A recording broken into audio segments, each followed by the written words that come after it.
Hi friends, here I am, Lynn Vaccaro, coming to you from Infertility Sucks. I felt like I wanted to do a video with regard to food allergies, especially as you age. I know as I aged, I acquired a lot of food allergies. Suddenly I couldn't have gluten. Suddenly I couldn't have dairy. Suddenly I couldn't have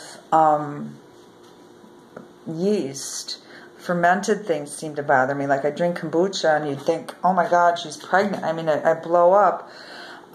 Food allergies are really important to manage well, because especially if you're of advanced maternal age and you want to become pregnant, if you have a lot of food allergies and you continue to eat those foods, your digestion will be compromised greatly, because it already is just from age.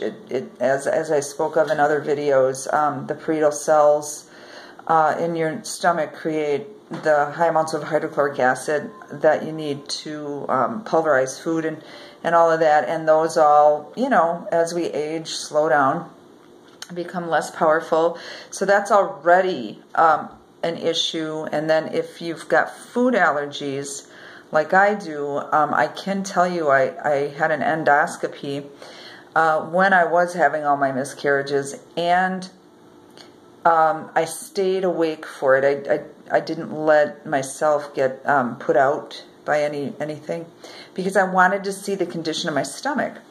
And it was ugly, it was hard to do, but I was able to clearly see what my stomach looked like in there, and it was rashy. It looked like a rash, like you had any rash you'd get from drug allergy or whatever that you break out into. It was very flecked and red in there.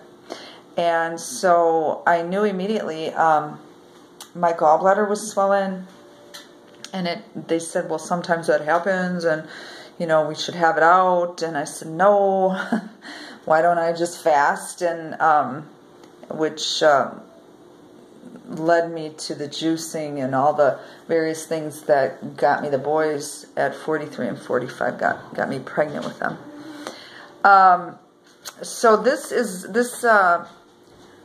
going to this video is going to be about food allergies, infertility, and how the food allergies impact short luteal phase and thin uterine lining and all of those things.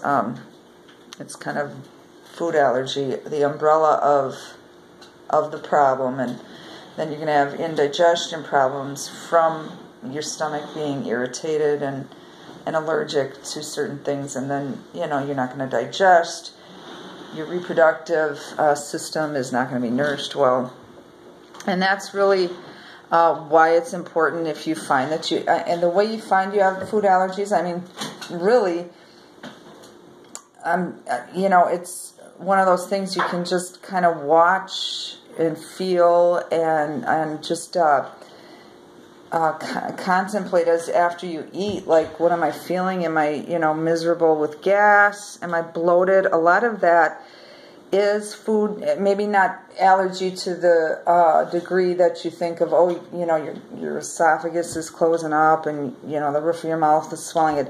That's not always I guess that's food allergy, as I guess in the most severe form. I guess what I'm talking about is more intolerance, because the intolerance leads to the rashy, irritated stomach, and then your digestion is compromised. If your digestion is compromised, you're not going to be nourished reproductively. Your ovaries, your eggs, your sperm, whatever it may be. And if those aren't nourished, because your digestion again is compromised from your food allergy, you're going to have poor quality eggs. The poor quality eggs lead to short luteal phase because eggs of poor quality don't put out enough, or your pituitary gland will secrete follicle stimulating hormone to that egg follicle. However, if it's a poor quality egg that it's talking to, it's not going to respond and develop throughout your cycle in a healthy, normal way, which means it's not going to secrete good estrogens and progesterones, and then you won't ovulate even sometimes, and that's because you didn't have enough estrogen growth due to the poor quality condition of eggs and ovary tissue. And then once the estrogen is not there and your body tried to ovulate, however it didn't, you kind of end up with a cyst of an egg that never really released. And then what that causes, with the lack of estrogen, estrogen is what builds up your uterine lining, your endometrium. So if your food allergies are keeping you undernourished, you're not getting nourishment to the ovaries and the eggs are of poor quality, and you won't put out enough estrogen to create that nice rich endometrial tissue that will be quality enough for you to conceive and have a zygote, a fertilized egg called a zygote. Won't really be able to adhere to it or get a good grab on it and get its roots in there and develop. So what can you do for food allergy?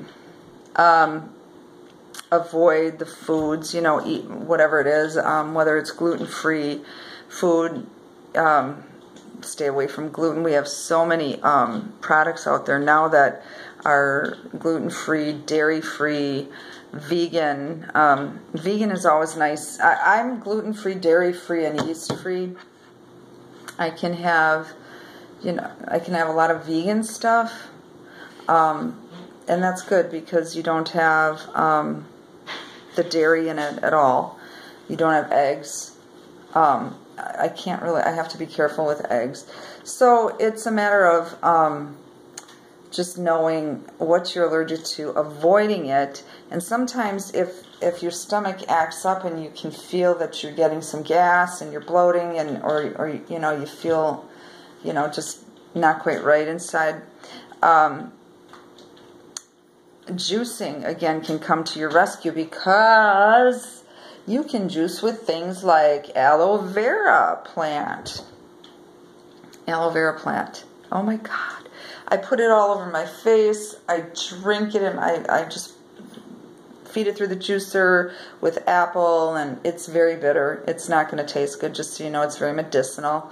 But it's so healing. Like when I have eaten something that I know I shouldn't have, and I come in with some aloe juice like maybe 2-3 hours later when my stomach's empty again. Completely great. It's how aloe is just healing for your tissue. I mean, when you get the sunburn, it does the same thing inside of your stomach. It's beautiful food, so you can juice that aloe and repair your stomach tissue, heal it, so that you can create a healthy stomach environment for better digestion, so you can nourish your eggs. Juicing, juicing is always going to be the easiest way to digest. So whatever you want to put with your aloe juice to make it more palatable, go ahead, throw some carrots in there. I've just made, today I made beet, aloe, celery, and apple, and I didn't have enough apple. I had one about this big, and it's so bitter. My daughter Tally tried it, and she darn near puked, but I drank it. But if you know, just know that it's going to be bitter, but it will heal you. It will heal the inside of your lining, so that you can digest that nice juice. And if you have food allergies and you're trying to get pregnant and you're over 40, you really should be juicing anyway, just for the sake of the liquid being easy to digest, so you can get it right out into your bloodstream and into your reproductive organs. But you know, add the aloe. Add the aloe because you'll get that extra healing factor. I mean, people that have had heart surgery and everything, I mean, it just heals you inside and out. You know, what it does on your burnt skin from the sun, it does inside of you. So keep that in mind if you're, you know, even if you're a younger gal with food allergies and you're finding that you're not getting pregnant and you're having some problems with infertility, consider all these things, because once you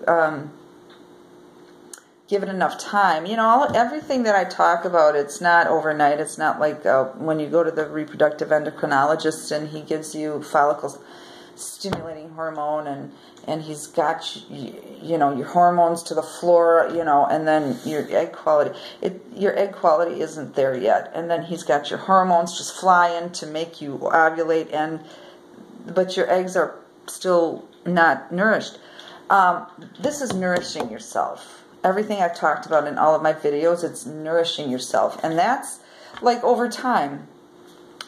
So everything, like with everything I've talked about, give it 3, 6, 9, 12 months and you know, persevere, because it works. It'll work. Believe in nutrition and what your body was made for, and you'll be able to reproduce.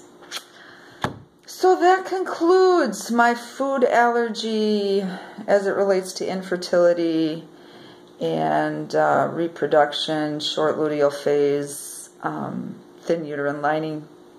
If you have any questions, you can shoot me an email at wholepicturehealth@gmail.com. That's WHOLE, picturehealth@gmail.com. Or look for me on the YouTube channel. I'm making regular videos now, pretty much every week I try to. It's been about 2 weeks this time though. So hang in there, ladies.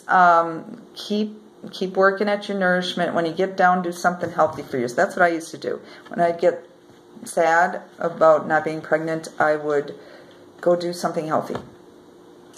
Have a drink, have a good drink, have some exercise, whatever it may be. So get you closer. Get you closer. Do something. Be proactive. All right. And until we meet again, take care. I'll see you next time on Infertility Sucks.